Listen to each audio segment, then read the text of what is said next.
अब बिस्मिल्लाह कर दीजिए आप शुरू। जी, मुअज़्ज़ज़ ख़वातीन व हज़रात, हमारे मोहतरम सामीन कराम, जैसा कि आप जानते हैं ऐलान शुदा प्रोग्राम मैं इरफान आरिफ तहरीक बक़ाए उर्दू की जानिब से आप सबका एक बार फिर से इस्तकबाल करता हूँ। और आज हमारा ये ख़ुसूसी प्रोग्राम है, ख़ुसूसी पेशकश है। और आज के इस प्रोग्राम में आपको स्क्रीन पे नज़र आ रहे होंगे हमारे मेहमान। जी हाँ, सबसे पहले मैं तारुफ़ कराता हूँ जो आज हमारे मेहमान एज़ाज़ी के तौर पे यहाँ तशरीफ़ फरमा हैं, मोहतरमा प्रिया दत्त साहिबा।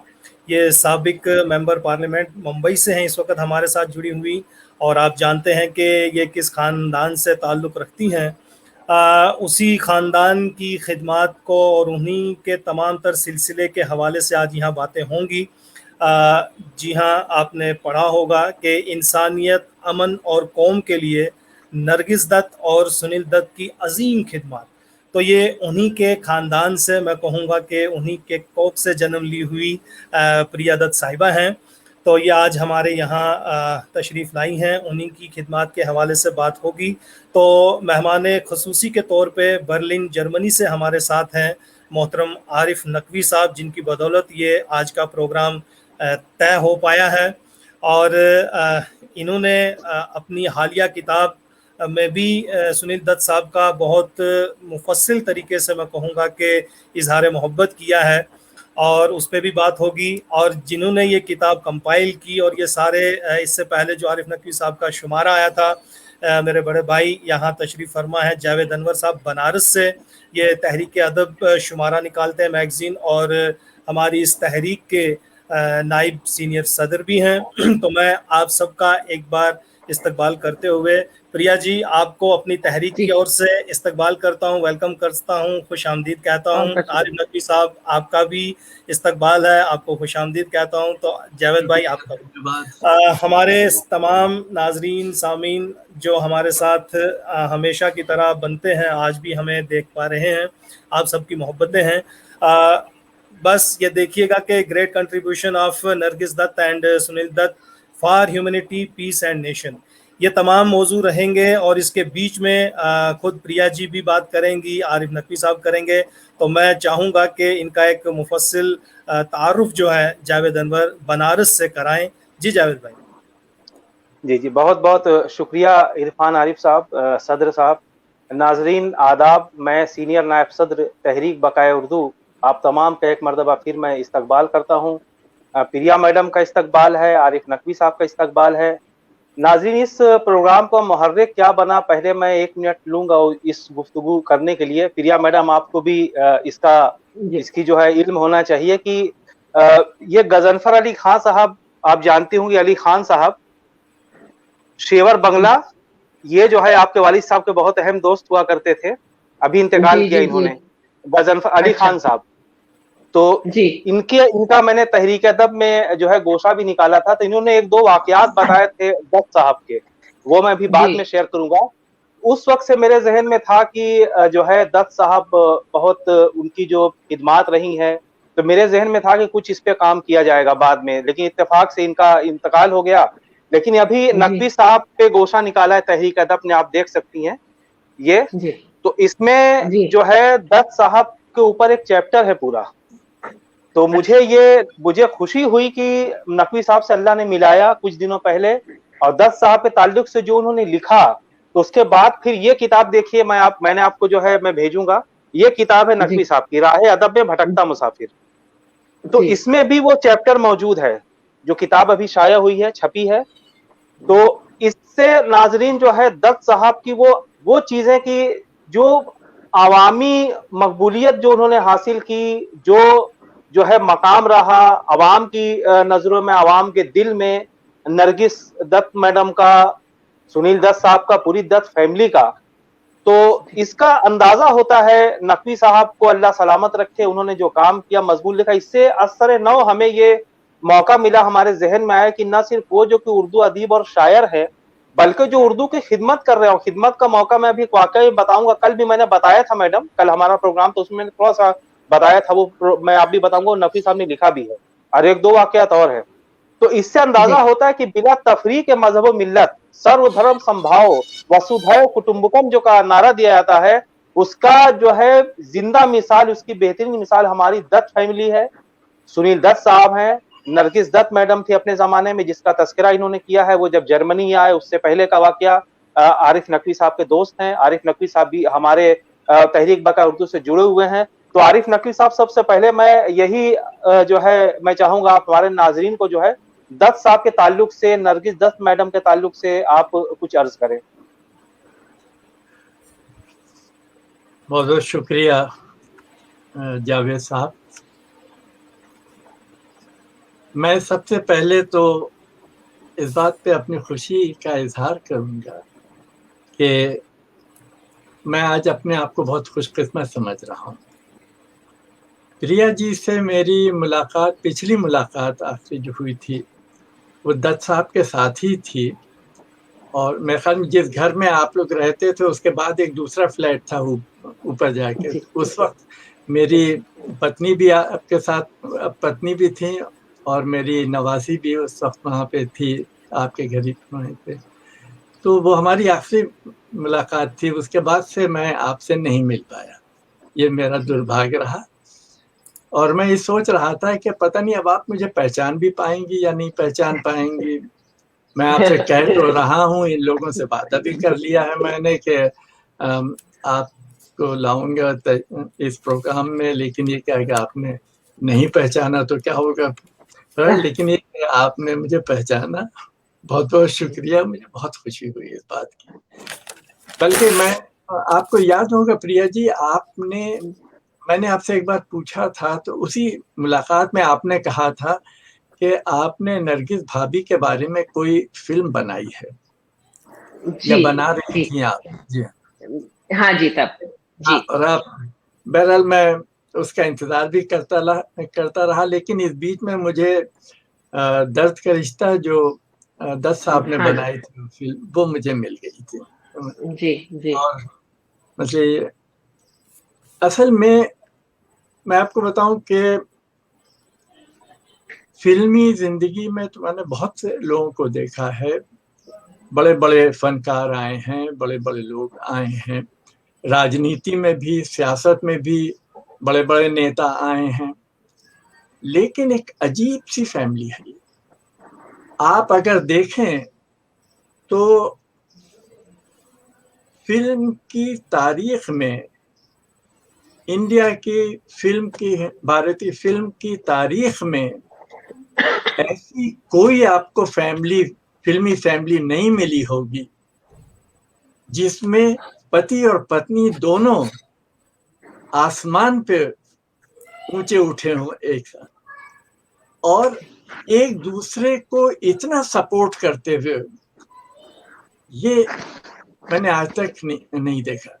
उसके अलावा केवल यही नहीं, सिर्फ यही नहीं, बल्कि समाजी जिंदगी में भी, यानी आप देखिए, गौर कीजिए, आप प्रिया जी, आपको तो याद होगा सारी चीजें, अभी हम आपसे बहुत कुछ पूछेंगे। दत्त साहब ने पदयात्रा की जी, हिरोशिमा तक के बारे में भी आपको याद होगा। मतलब ये जवानों के लिए उन्होंने उनकी हिम्मत बढ़ाने के लिए जो गए हैं वहां पर, वो सारी चीजें। और सिर्फ यही नहीं, बल्कि कैंसर जैसे मूसी मर्ज के लिए उन्होंने जितना काम किया है अपने मुल्क में, देश में, और साथ में नरगिस भाभी ने भी, मुझे नहीं याद है प्रिया जी, एक बार मैं आपके ही वहां ठहरा हुआ था, और उस वक्त नरगिस भाभी से बातें हो रही थी आपके लॉन में जी। तो उन्होंने एक आदमी का जिक्र किया था, शायद आपके वहां का कोई सर्वेंट था या कौन था, मैं नाम भूल रहा हूं उसका, कि उसको कैंसर हो गया था और उसको अस्पताल में भर्ती नहीं किया जा रहा था, जिसके लिए नरगिस भाभी बहुत ज्यादा परेशान थी कि उसको कैसे भर्ती कराएं। तो आप ये देखिए कि एक दूसरे इंसान के लिए उनमें क्या जज्बा था। एक एक इंसान के लिए छोटी छोटी सी बातें अगर आप देखें तो ये बहुत ही छोटी सी बातें लगती हैं, लेकिन इससे एक इंसान के चरित्र, उसके किरदार, उसके कैरेक्टर की पूरी तस्वीर खुलकर सामने आ जाती है। मुझे याद है एक बार बर्लिन में जब भी आई हैं नरगिस भाभी और दत्ताई, तो उनके साथ में हम लोग रहे मतलब।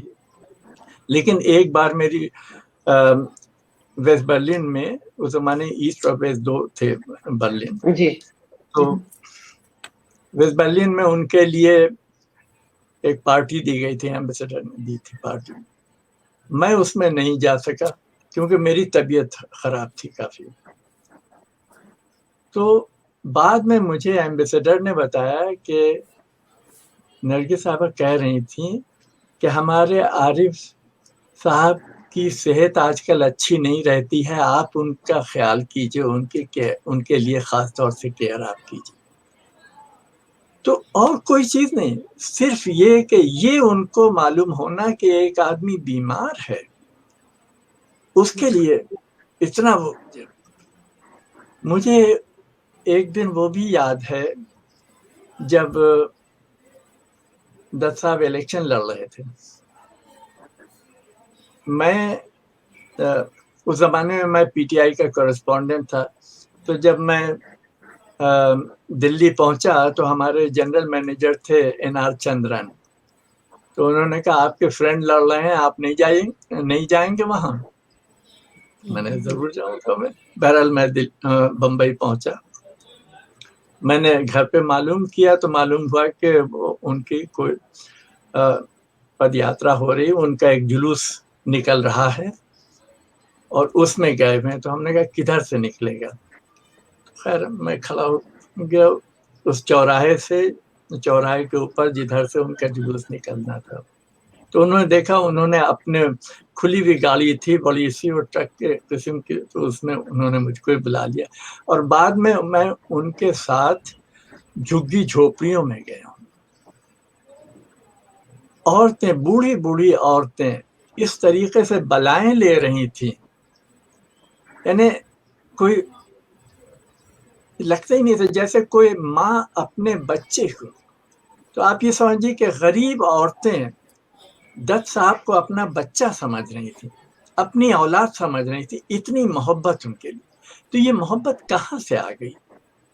इसलिए कि उनका अपना किरदार था, नरगिस भाभी का अपना एक किरदार था, उनकी कुर्बानियां थी। मैं उनके बारे में बहुत सी चीजें, मेरे पास बहुत कुछ यहाँ के ऊपर मैंने किताब में भी लिखा है। जो फिल्मों में जो कामयाबियां उनको हासिल हुई हैं, मैं उनका जिक्र नहीं करूंगा बस ये इसलिए कि उस सब के जिक्र के लिए हमारे पास आज प्रिया जी हैं। मैं उन बातों को नहीं दोहराना चाहता हूँ जो प्रिया जी खुद ही बता दें। लेकिन मैं आपको ये बताऊं कि दत्त साहब की एक फिल्म यहाँ बर्लिन आई थी, मुझे जीने दो, आपके याद हो? जी, वो यहाँ जर्मन जबान में डब होकर जर्मन जबान में इतनी कामयाब हुई वो फिल्म जिसकी कोई इंतहा नहीं। बहुत से लोग भूल गए, वो समझते हैं कि खाली हिंदुस्तान में ही वो फिल्म बहुत कामयाब रही होगी। नरगिस भाभी की फिल्में मतलब रूस में भी और सारी दुनिया में वो तो कामयाब थी, मैं उनका जिक्र नहीं करना चाहूंगा। लेकिन ये कि ये दत्त साहब की ये फिल्म तो मैंने खुद यहाँ देखी थी, या नरगिस भाभी ने जिन फिल्मों में काम किया उनके नाम बदल कर यहाँ, अब वो 420 की जगह प्रिंस फॉन पिपली नगर कह के यहाँ पे दिखाई जा रही थी, या ये कि आवारा की जगह पे वागाबुंड कह के वो दिखाई जा रही, लेकिन इतनी वो पॉपुलर थी। आप ये समझिए कि वो वेस्ट बर्लिन के फिल्म फेस्टिवल में भी आई और लाइप्जिग में जब दत्त साहब आए हैं, ये लाइप्जिग के फिल्म फेस्टिवल में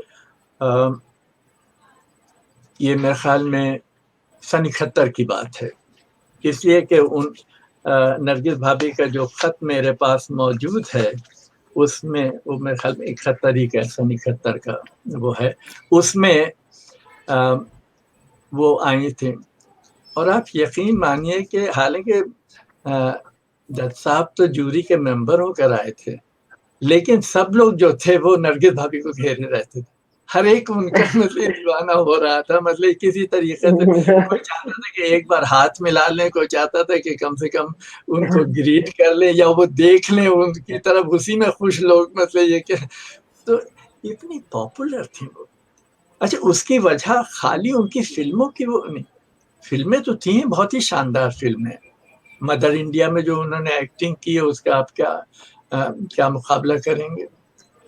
या ये कि दर्द के रिश्ते में जो दत्त साहब ने जो एक्टिंग कर दी है, यानी इतना लगता था कि जैसे दिल से एक्टिंग उसमें डूब कर, उस फिल्म में डूब कर एक्टिंग कर रहे हैं। वो तो सब बातें अपनी जगह पे थी, लेकिन ये कि उनकी इंसानियत दोस्ती। मैं आपको बताऊं कि खाना पकाने तक का तो उनको शौक था, ये तो आपको मालूम ही होगा। तो और बहुत अच्छा खाना पकाते थे। बहुत सी ऐसी चीजें हैं जिनका अगर बाद में जिक्र आएगा तो मैं उसके बारे में जिक्र करूंगा और बात करूंगा। उनको जो अवार्ड्स मिले हैं, पद्म श्री का अवार्ड, उसके अलावा फिल्म फेयर के अवार्ड और दूसरे अवार्ड, उसकी एक पूरी लंबी लिस्ट मेरे पास यहाँ पे मौजूद है। मैं उसमें आपका वक्त नहीं लेना चाहता हूँ, लेकिन ये सारी चीजें हैं। मैं एक आखिर में दत्त साहब का एक खत जो उन्होंने वजीर बनने के बाद मिनिस्टर, वो स्पोर्ट्स और यूथ के मिनिस्टर हुए थे, तो उन्होंने मुझे ये खत भेजा था। और इसमें, इस खत में आप देखिए कि वो क्या कह रहे हैं।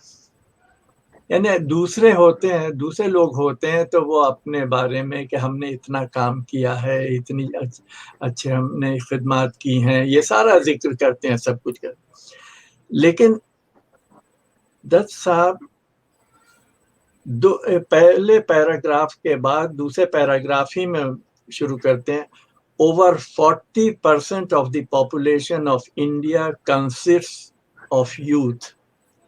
We have collectively to fulfill their aspirations, their dreams, because they are the future of our great nation.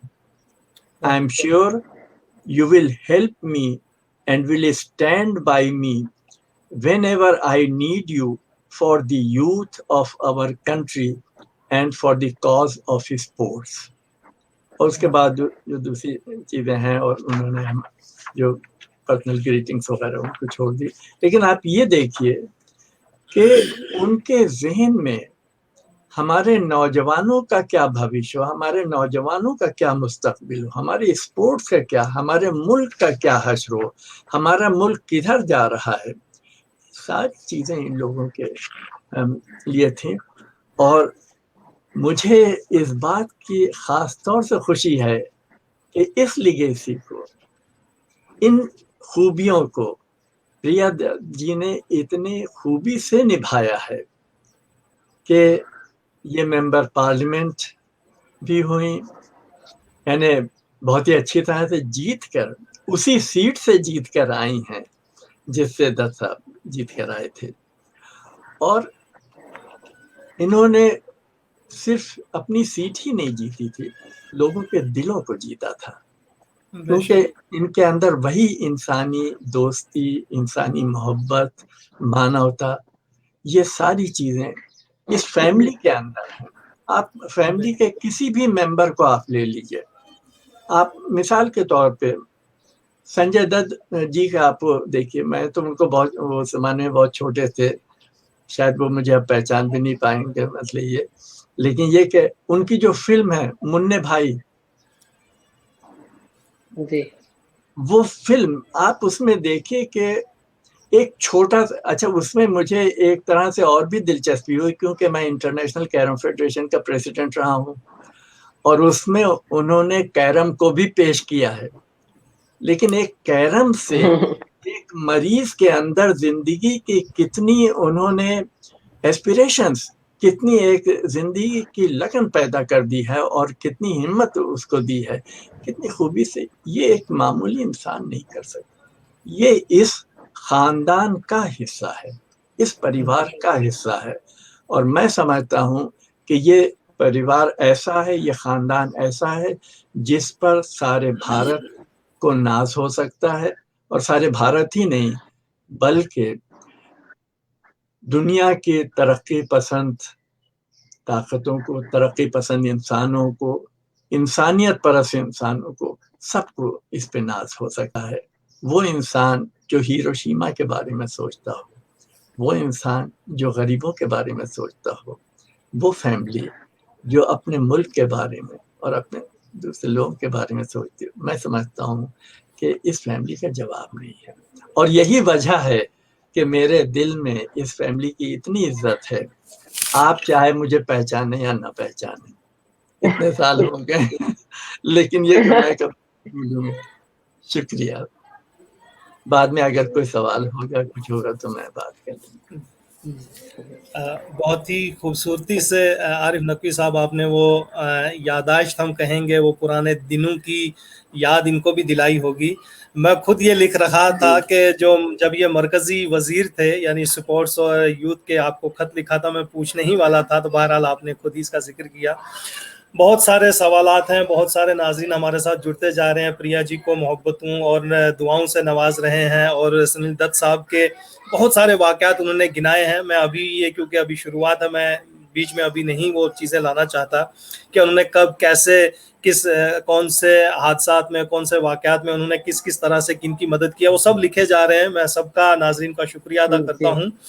Priya ji, क्योंकि आरिफ नकवी साहब ने भी बहुत ही खूबसूरती से बातें की, और इन्होंने खुद लिखा भी है अपनी उस किताब में कि मैं फैमिली फ्रेंड हूँ इनका। सुनील दत्त चाहे बर्लिन आते थे या मैं हिंदुस्तान आता था तो ताज होटल में जाना और फिर वो तमाम मसाइल डिस्कस करना। इस बीच में आपको भी ये बार बार यानी याद दिला रहे हैं कि आपको याद है या नहीं है।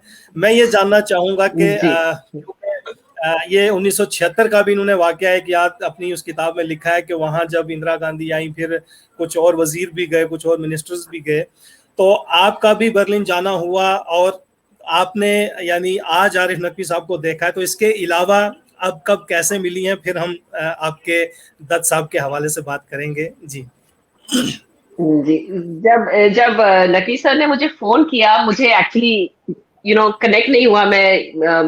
मैं याद नहीं कर पा रही थी कि कहाँ मैं इनसे मिली हूँ। फिर उन्होंने फोटोग्राफ्स भेजे मुझे, और बिल्कुल मुझे याद आ गया कि ये नकवी अंकल हैं, जो बहुत, जब मैं छोटी थी तब घर पे भी आते थे। और अभी जब मैं मेरे पिताजी के बहुत सारे फोटोग्राफ्स हैं, मैं समझती हूँ कि हजारों फोटोग्राफ्स होंगे। तो वो फोटोग्राफ्स को मैं छाट रही हूँ, आर्काइव कर रही हूँ, और उन फोटोग्राफ्स में मुझे नकवी सर के भी फोटोग्राफ्स मिले। तो ये कल या परसों की बात है। तो और मैंने उनको बताया कि आपके भी फोटोग्राफ्स मुझे मिले हैं इन सब फोटोग्राफ्स में, और ऑफ कोर्स मुझे याद आया, और बहुत सारी मेमोरीज भी वापस आई, और जब मैं ये तस्वीरें भी देख रही थी सबकी, हमारी जो घर में पार्टी होती थी, अजंता आर्ट्स की पार्टी होती थी, और जैसे नकवी सर ने कहा कि पापा और मेरी माँ जाते थे 1972 वॉर जब हुआ था, और वहां उन्होंने तब अजंता आर्ट्स ट्रूप बनाया था, और वो कुछ करना चाहते थे, हमारे जवानों के लिए कुछ करना चाहते थे। और तब जब जवाहरलाल नेहरू तब प्राइम मिनिस्टर थे, और उन्होंने उन्हें कहा अगर तुम्हें कुछ करना है तो वहां जाके हमारे जो जवान हैं, जो फ्रंट पे हैं, उनको जाके मिलिए, उनको ये महसूस करके पूरा देश उनके साथ है।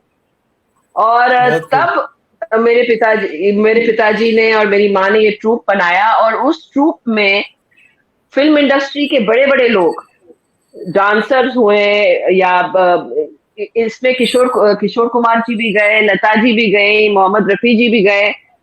तो ये सब जाके ट्रूप्स को एंटरटेन करते थे, गाना गाना, डांस परफॉर्मेंस, ये उनको जैसे जो तकलीफें थी उनकी वो भूल जाएं कुछ वक्त के लिए। तो ये बहुत हर वक्त ये करते थे। बहुत अच्छा लगता था कि उस जमाने में, और फिल्म इंडस्ट्री तब एक बड़ी फैमिली हुआ करती थी, कि सब मिलजुल कर एक दूसरे को सपोर्ट कर आगे जाते थे। तो उसके भी बहुत सारे फोटोग्राफ्स हमें मिले जी। सद्भावना के सिपाही के नाम से भी उन्होंने कोई ऑर्गेनाइजेशन बनाई हुई थी। हमारे एक तस्लीम मुंतजिर हैं, उन्होंने कहा है कि लव, पीस, ब्रदरहुड और स्ट्रेंथन, ये सारी चीजें उन्होंने, बड़ा लंबा मैसेज है, बस मैं वही सद्भावना के सिपाही, यानी हमारे नाजरीन जो हैं, देखने वाले जो हैं, हमारे व्यूवर्स जो हैं, वो लगातार बने हुए हैं और बहुत सारी चीजें हैं। तो ये तमाम चीजें जो है एक एक करके आएंगी भी, क्योंकि उनको उर्दू से बहुत मोहब्बत थी। नकवी साहब ने भी अपने इस मजमून में अपनी किताब में लिखा है कि मैं अक्सर, यानी उनके साथ कोई सियासी गुफ्तगू तो कम ही रही, लेकिन अक्सर जो पोइट्स हैं, चाहे वो मीर हो, गालिब हो, इकबाल हो, वो शेर उनको बहुत ज्यादा याद हुआ करते थे। और याद ही नहीं बल्कि वो मौके पे वो शेर बोलना और फिर उनकी एक्सप्लेनेशन इंग्लिश में और किस तरह से लोगों के साथ। तो क्या कभी घर में भी आपके साथ इस तरह के कुछ के रहे हैं? पापा एक्चुअली उर्दू में बहुत अच्छा लिखते भी थे, और उन्होंने अपनी पढ़ाई भी उर्दू में की।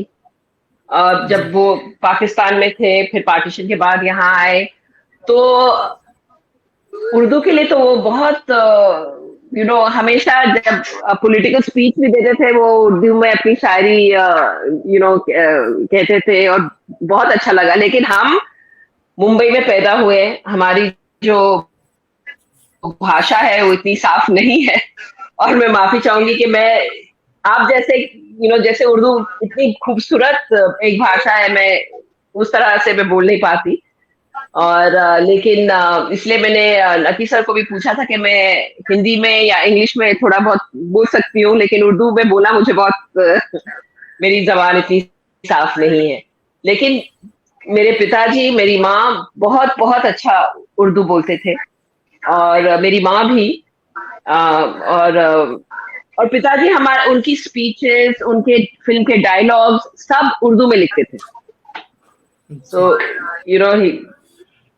वो बहुत मोहब्बत था उनको उर्दू से। प्रिया जी, दत्त साहब ने तो रेडियो पर भी काम किया था, और उनका अपॉइंटमेंट रेडियो के ऊपर उर्दू स्पीकर की हैसियत से हुआ था, मतलब उर्दू एक्सपर्ट की हैसियत से। हाँ जी जी। और वो इंटरव्यूज करते थे, बड़े बड़े स्टार्स के इंटरव्यूज। मैं आरिफ नकवी साहब और प्रिया दत्त साहब, यहाँ साहिबा और जावेद भाई, मैं सिर्फ आपको नाजरीन के कुछ नाम, सवाल बहुत हैं बट नाम लेकर फिर इनका सवाल भी हम लेंगे बीच बीच में।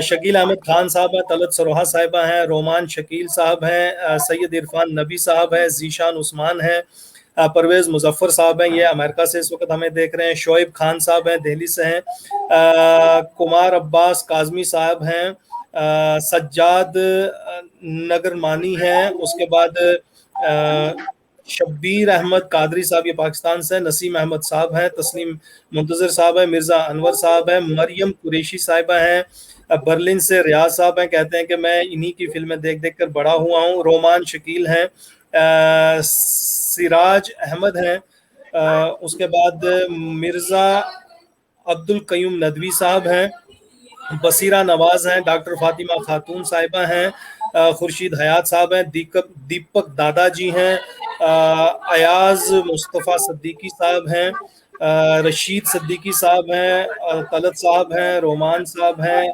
राजा मुजफ्फर साहब हैं, अशरफ अली फातमी साहब हैं, और बहुत सारे नाम हैं, रशीद सिद्दीकी, फिरदौस नाज साहब हैं, राकेश चंद्र साहब हैं, मिर्जा अनवर साहब हैं, प्रदीप कुमार जी हैं, डॉक्टर मोहम्मद अशरफ साहब हैं, भट्ट सब्जार हैं, अजय मालविया जी हैं, असमत आरा हैं, तो अजय मालविया साहब, और बहुत सारे और भी बहुत सारे ऐसे कमेंट्स हैं कि दत्त साहब को हमने ब्लू टी शर्ट में कब देखा, आपको उन्होंने एयरपोर्ट पे कब देखा, फिर जब बांद्रा में कोई इंसिडेंस हुआ था, कोई राइट्स हुए थे, तो वहाँ दत्त साहब ने ट्रक कैसे लाए थे एड्स की, मदद की, वो तमाम चीजें लोग लिख रहे हैं, तो मैं सारी चीजों को यहाँ डिस्कस नहीं करूंगा। बहरहाल आपके लिए बेशुमार कहते हैं कि Lord's of love, Priya ji, मोहब्बत, प्यार सब आप पे निछावर हो रहा है। तो जावेद भाई आपका बहुत कोई बहुत खास शुक्रिया। जावेद भाई का मेरे ख्याल आज नेटवर्क थोड़ा सा वीक है, बहरहाल वो फिर से कनेक्ट हो जाएंगे। इस बीच में आरिफ नकवी साहब का मैं जो मजमून पढ़ रहा था, एक बहुत अहम सा जुमला है नकवी साहब, उस पर आप भी बात करेंगे और प्रिया साहिबा भी, कि आपने लिखा है कि सुनील दत्त को खुदा चापलूसों से बचाए रखे, वो पल में मासा और पल में तोला हो जाते हैं। यानी वो बड़े जज्बाती किस्म के इंसान थे। तो मैं चाहूंगा कि वो किस सेंस में आपने लिखा, और फिर मैं प्रिया जी से भी पूछूंगा कि इतना खुश तबीयत इंसान, इतना वसीउल जहन इंसान, जिनकी इतनी यानी इतनी ब्रॉड इमेज और इतना अच्छा उनका तस्वुर था, तो क्या वजह थी कि एक तो चलिए इंसान को चापलूसों से बचाए रखे, यानी पल में तोला पल में मासा। देखिए मैं समझता हूँ कि ये अल्लाह ताला या भगवान या गॉड, ये जो आप कहें, वो हर शख्स को, हर आदमी को चापलूसों से बचाए।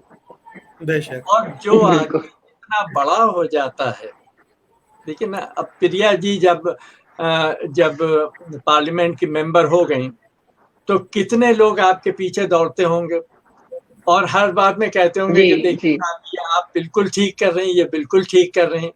अगर कहीं पे कोई गलती भी है तो उसको भी कहते होंगे नहीं नहीं आपने तो कमाल कर दिया साहब।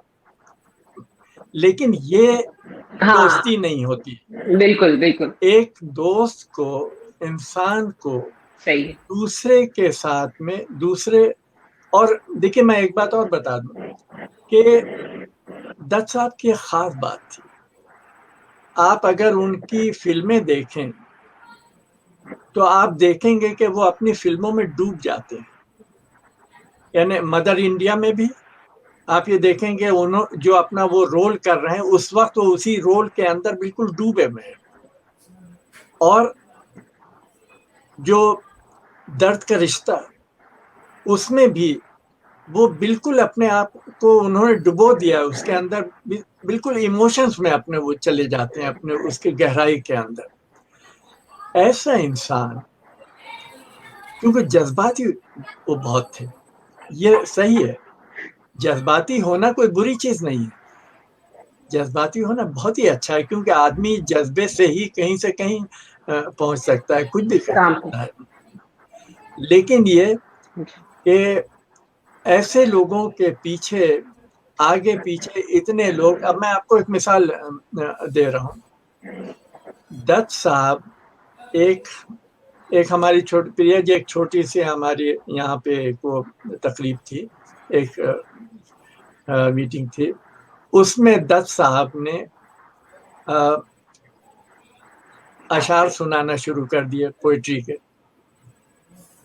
अब लोग शेर सुनने से पहले भी तारीफ करते थे, उसके बाद जब शेर कुछ समझ में आता था तब भी, और उसके बाद जब वाकई समझ में आ जाता था तब भी और ज्यादा जोर जोर से तारीफ कर रहे हैं। तो भाई आप शेर सुनने से पहले क्यों तारीफ कर रहे हैं? ऐसे लोगों से हमें बचना चाहिए। बहुत तो यही चीज वो, और जज्बाती जाहिर है हर इंसान हो सकता है। एक वाकया ऐसा था कि वो लाइप्जिग में इंटरनेशनल फिल्म फेस्टिवल में आए जी। अब फिल्म फेस्टिवल में जूरी के मेंबर थे लोग, यानी उनके जो उस फेस्टिवल का जो करता धरता था, जिसने फेस्टिवल किया था, हरकिन थाल उसका नाम था, हमारा भी दोस्त था वो। तो वो दत्त साहब के आगे पीछे भाग रहा है, उनकी खातिर कर रहा है, सब कुछ बहुत ही अच्छी तरीके से, सब लोगों ने बहुत ज्यादा उनकी इज्जत की। लेकिन दत्त साहब को बर्लिन आना था, जब फेस्टिवल खत्म हो गया तो सुबह 6 बजे उनका वो रूटीन था, मतलब ये वो बंधा हुआ जर्मन का अपना एक वो कि 6 बजे गाड़ी आ जाएगी, वो आपको होटल में पहुंचा दे। तो अब हुआ ये कि वो आ तो गए यहाँ, वो 10 बजे पहुंच गए बर्लिन। होटल वाले ने कहा कि साहब आपके लिए कमरा जो है 12 बजे के बाद बुक है। तो अब नेचुरली तो इतना वो जज्बाती हुए जोश में वो ईस्ट बर्लिन से वेस्ट बर्लिन चले गए और वहां के होटल कैंपेंस्की था उसमें जाके वो ठहरे। तो नाराज थे कि भाई ये क्या हुआ। तो मैंने यहाँ के जो कल्चरल मिनिस्ट्री थी उसके जो जिम्मेदार थे फिल्म के लिए उनको फोन किया, क्रांस नाम था उनका। मैंने कहा कि क्रांस साहब ये क्या बात है, आप बुलाते हैं, जूरी का मेंबर बनाते हैं, सारी आओ भगत करते हैं और लास्ट मिनट में आप एक छोटी सी हरकत से आदमी को नाराज कर देते हैं।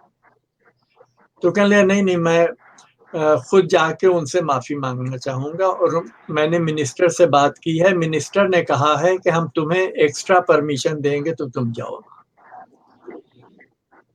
लेकिन नकवी तुमको साथ चलना होगा। तो जब हम वहां पहुंचे और मैंने दत्त साहब को बताया कि देखिए ये आपसे माफी मांगने के लिए आए, तो इतना खुश हुए कि कहने भाई आज का डिनर हमारी तरफ से। तो एक निहायत ही जैसे एक मासूम इंसान, एक अच्छे दिल का इंसान हो, तो ये चीजें इंसान की खूबियां बताती हैं। लेकिन हर अच्छे इंसान के पीछे इतने लोग लग जाते हैं, उससे एहतियात करना चाहिए। मेरा सिर्फ यही एक छोटा सा अर्ज था।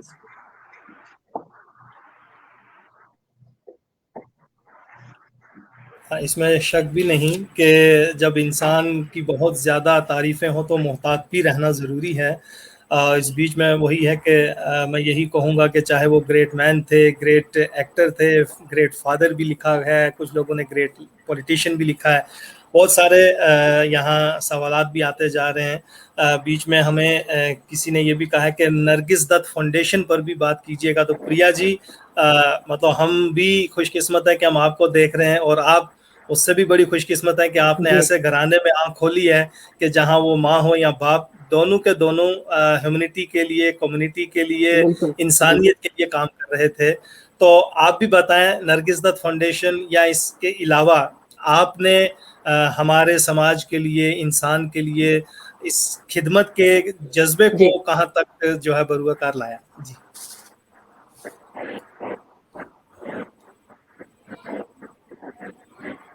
देखिए, पहले तो मैं ये जरूर कहूंगी कि मैं बहुत खुश नसीब हूँ कि मैं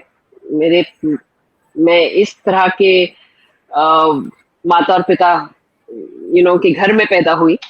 और देखिए, जो कुछ भी मैंने देखा, जो कुछ भी मैं आज भी कर रही हूँ या करती आई हूँ, मैं सिर्फ ये हमेशा कहती हूँ कि मैं उनके नक्शे कदम पर चलती रही हूँ। जब मेरे पिताजी भी पॉलिटिक्स में थे, वो पॉलिटिक्स से बढ़कर थे, राजनीति से बहुत बढ़कर थे। उन्होंने कभी वो राजनीति के कई लोग राजनीति में रहकर राजनीति के अलावा कुछ नहीं करते, जिंदगी सिर्फ पॉलिटिक्स होती है। लेकिन उन्होंने एक बहुत बड़ी चीज कही थी मुझे कि देखिए, पॉलिटिक्स को मैं इस्तेमाल कर रहा हूं, जो पॉलिटिकल प्लेटफॉर्म है, मैं चाहता हूं इसको हम इस तरह इस्तेमाल करें ताकि हम बहुत लोगों तक पहुंच पाए, लोग बहुत तादाद में लोगों की सेवा कर पाए। क्योंकि मैं बहुत उनसे चिढ़ती थी कभी कभी कि आप पॉलिटिक्स में क्यों हो। हम यंग थे, हम चाहते थे कि we were against establishment really. जहां भी कुछ हम गलत देखते थे, हम लोग बोलते रहे पॉलिटिक्स का कसूर है। और मैं हमेशा कहती, देखिए ना पापा, ये ठीक नहीं है, वो ठीक नहीं है, आप लोग क्या कर रहे हो। और लेकिन वो हमेशा यही कहते थे कि देखो, जितना काम मैं कर सकता हूँ ये प्लेटफॉर्म को लेके, मैं अगर लोगों तक पहुंच सकता हूँ, लोगों की सेवा कर सकता हूँ, तो क्यों नहीं। और ऐसे ही लोग आना चाहिए पॉलिटिक्स में कि पॉलिटिक्स को सही तरीके से इस्तेमाल करें। तो ये देख देख कर मैं बड़ी हुई। जब वो पदयात्रा पे गए थे यहाँ से, मुंबई से अमृतसर तक, और उस समय मैंने उनको ज्वाइन किया भिवंडी से। जब वो मुंबई से निकले, हम उनको हाईवे पे छोड़ दिया हमने। और लेकिन दूसरे दिन कुछ जैसे मेरे दिल में एक बेचैनी सी जैसी हुई और मैंने कहा कि मुझे भी जाना है। और मैं शायद मतलब 18 या 19 साल की रही होंगी और उन्होंने मुझे कहा कि अगर तुम्हें मेरे साथ आना है, तुम्हें अपने कॉलेज जाके परमिशन लेना होगा, तुम्हारे टीचर्स का परमिशन लेना होगा, और अगर तुम मेरे साथ आ रही हो इसका मतलब नहीं कि तुम अपनी पढ़ाई छोड़कर आ रही हो। ये खत्म होने के बाद तुम्हें अपनी पढ़ाई कंप्लीट करनी पड़ेगी, और अगर एक बार कमिट कर दिया कि तुम ये पदयात्रा पे आ रही हो तो यू कांट टर्न बैक। तो बहुत सारी चीजें मुझे बताई कि ये ये अगर then make up your mind then it's you are fine to come. तो जब मैं उस पदयात्रा पे जुड़ी और मुझे पहली बार मैंने एक बहुत अलग किरदार मेरे पिताजी का देखा। मेरे लिए वो हमेशा मेरे पिता थे।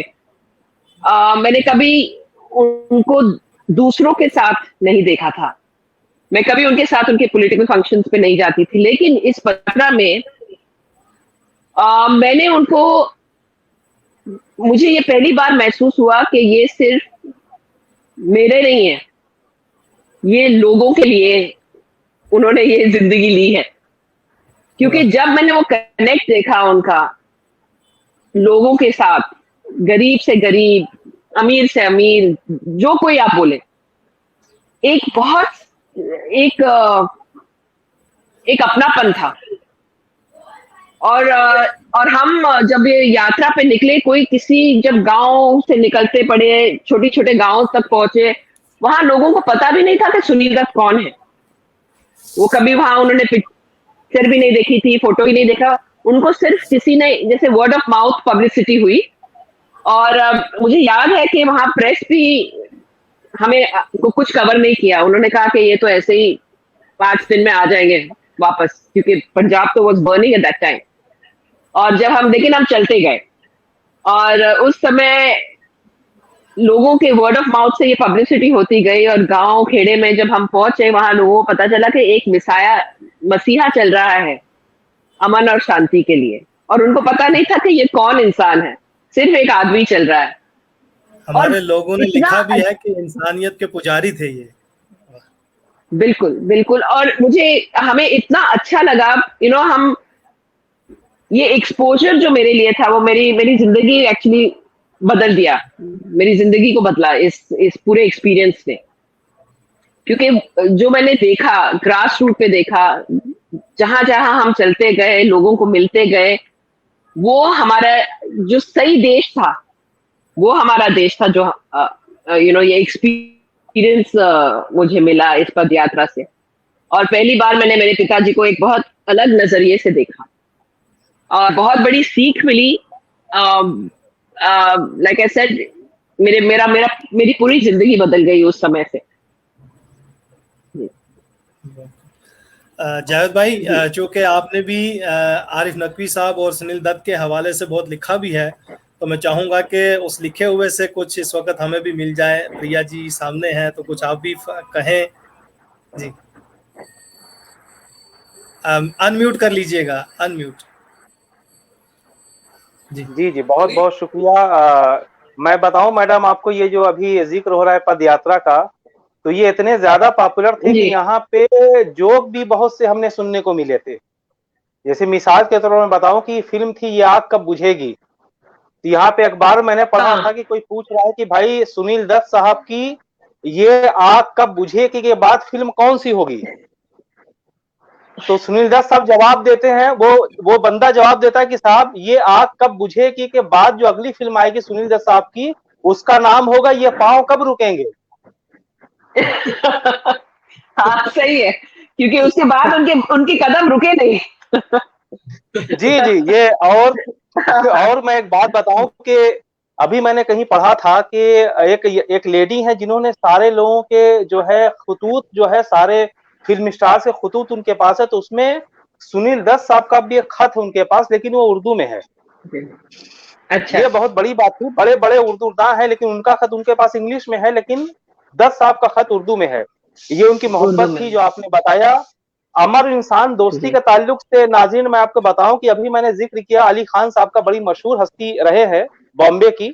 शेवर बंगला संजय दत्त के सामने उनके ऊपर मैंने जो है रिसाले में उनके ऊपर गोशा भी निकाला।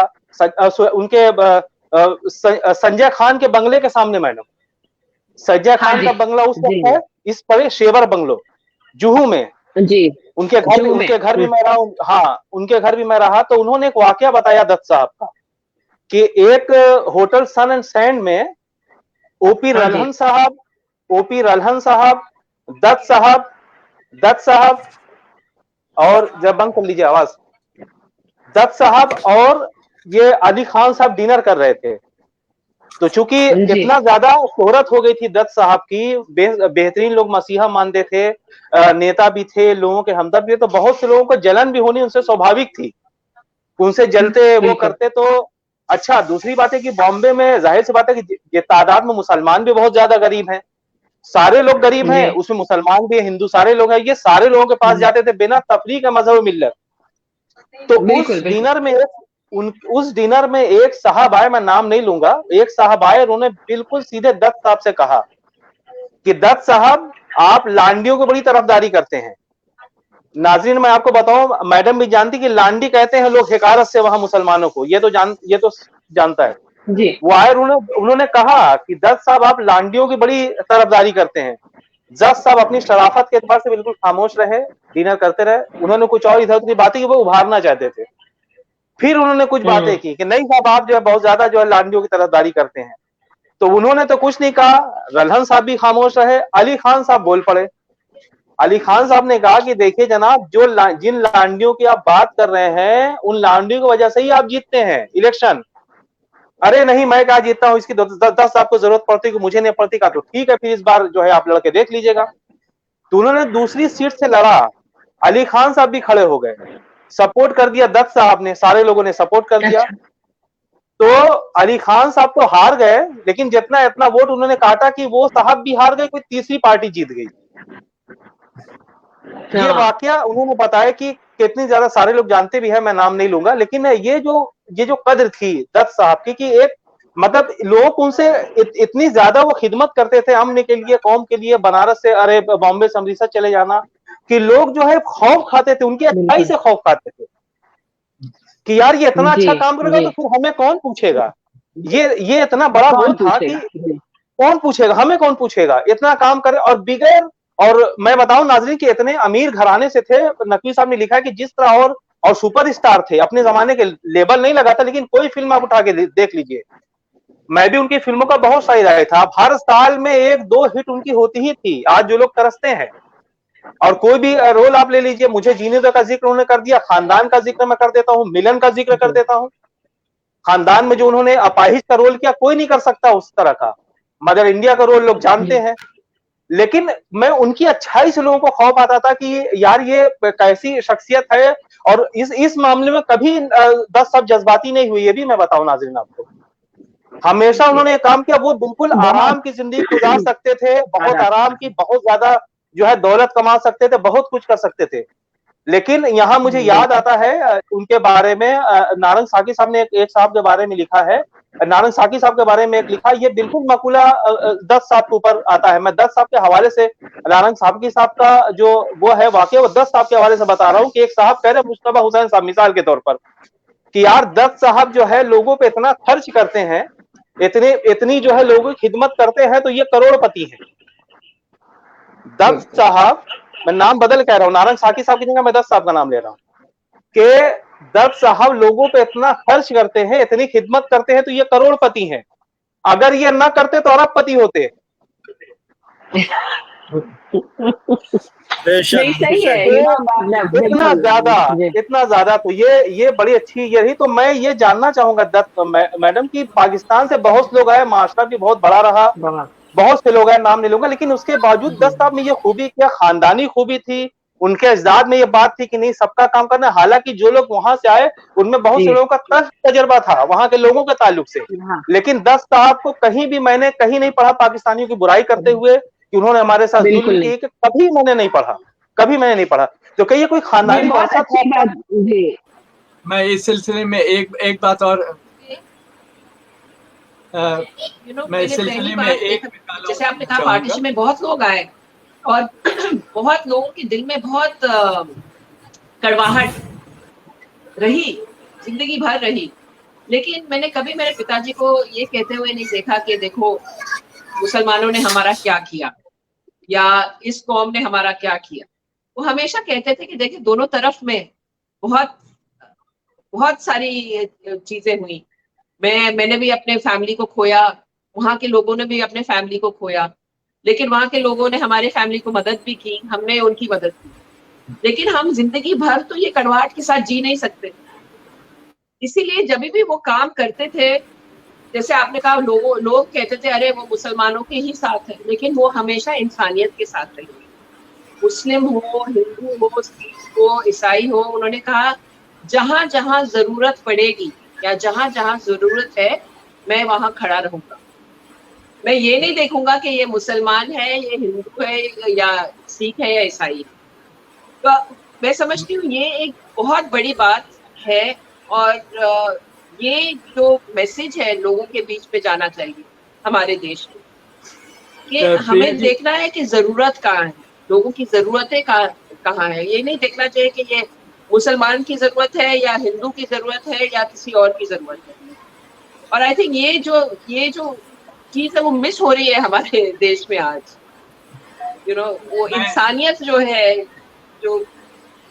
है वो हमें वापस लानी है।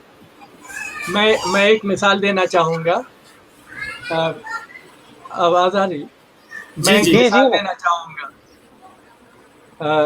सुनाई नहीं दे रहा जी। दत्त साहब जब बर्लिन आए एक बार, वैसे तो वो कई बार आए हैं, तो एक बार आवाज आ रही है? आवाज आ रही है मैडम? शायद मैडम को आवाज नहीं आ रही। नकवी साहब आवाज नहीं आ रही है ठीक से। आवाज मैम आप एक बार ना रीज्वाइन कर लें, एक बार हाँ दोबारा से ज्वाइन कर लें। मैं जरा चेक करती हूँ। जी हाँ आप चेक कर लीजिए, क्योंकि उनके यहाँ उनका वो वीडियो भी थोड़ा स्टिल हो रहा था, तो मुझे लग रहा है कि शायद कुछ उनके यहाँ नेटवर्क की दिक्कत तो रहती ही है।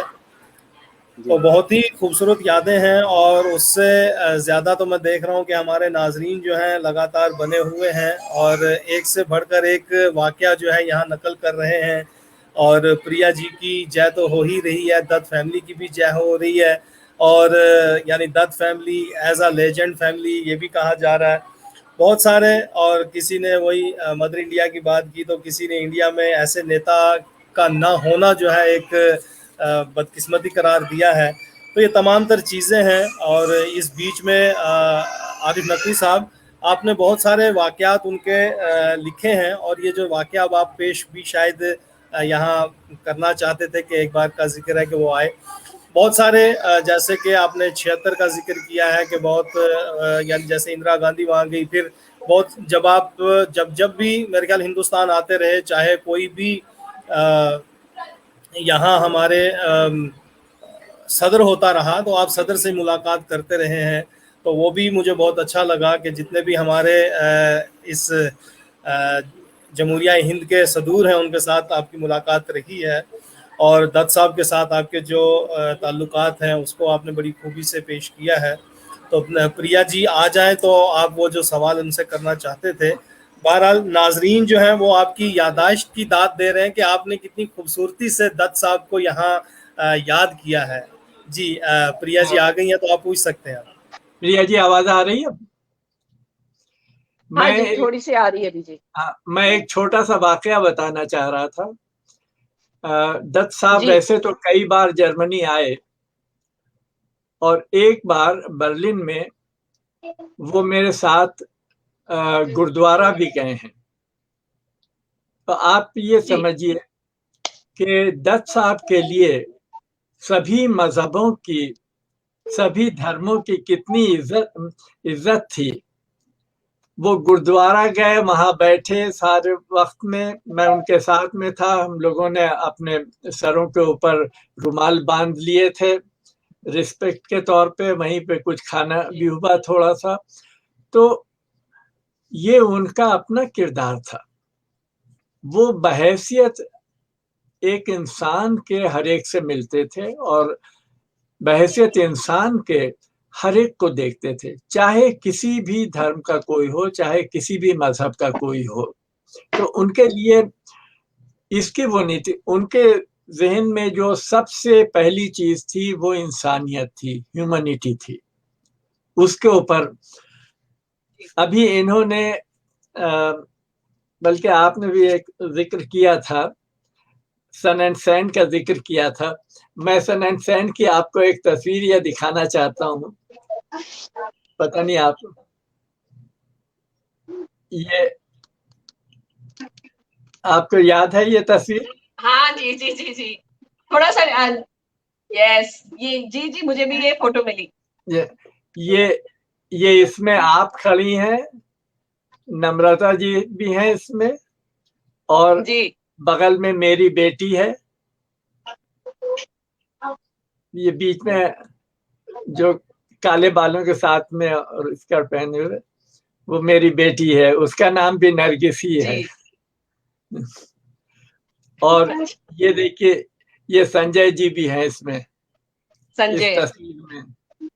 ये वो तस्वीर है जो दत्त साहब ने हमें एक लंच दिया था सन एंड सैन में, और नरगिस भाभी कहीं बाहर गई हुई थी, उसी वक्त वो लंच के ऊपर आई हैं वहां पर, और वहीं पे ये तस्वीर हम लोगों ने ली थी। तो बहरहाल ये आपके साथ में ये जो तमाम यादें हैं, मैं आपको बताऊं कि नरगिस भाभी से भी जब भी मुलाकात होती थी, हम लोगों ने इतनी देर दत्त साहब के बारे में बातें की हैं,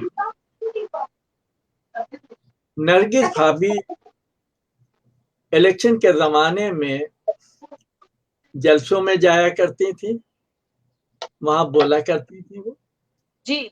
और एक मिनट, वो थोड़ा माइक का मैं जरा, अच्छी बात।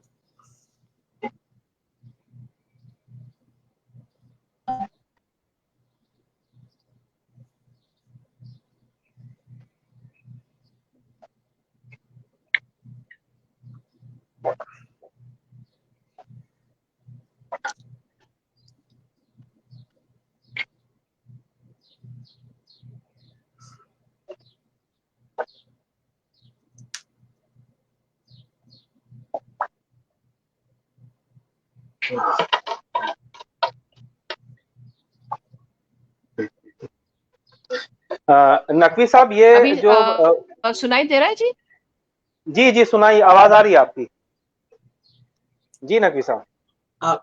नहीं, मैं अच्छा जी। सिर्फ यही एक दो मिसालें ये देना चाह रहा था कि नरगिस भाभी में भी जब भी उनसे मुलाकात होती थी, या तो किसी की मदद की बात होती थी, वो अपाहजों के लिए कितना काम कर रही थी, इसके बारे में प्रिया जी से मैं भी जानना चाहूंगा। इसके बारे में आप भी कुछ बताइए कि उन्होंने तो पूरी एक ऑर्गेनाइजेशन कायम की थी अपाहज बच्चों की जी मदद के लिए। तो इस किस्म के जो उनके जो सोशल एक्टिविटीज थी, वो बहुत बड़ी एक अदाकारा थी, बहुत बड़ी फनकारा थी, ये तो सबको मालूम है सारी चीज़ों को। हम आपसे ये जानना चाहते हैं कि इन चीज़ों के बारे में, कि उनके जो इंसानियत के लिए जो खिदमात थी, उसके बारे में आप ज़रा सा कुछ और रोशनी डालें, जी खासतौर से ये जो अपाहज बच्चों के जी। लिए। हाँ जी जी जी, मैं बहुत छोटी थी, और पहले तो मैं कहना चाहती हूँ कि जब मेरी माँ गुजरी, मैं कुछ 13 साल की थी तब।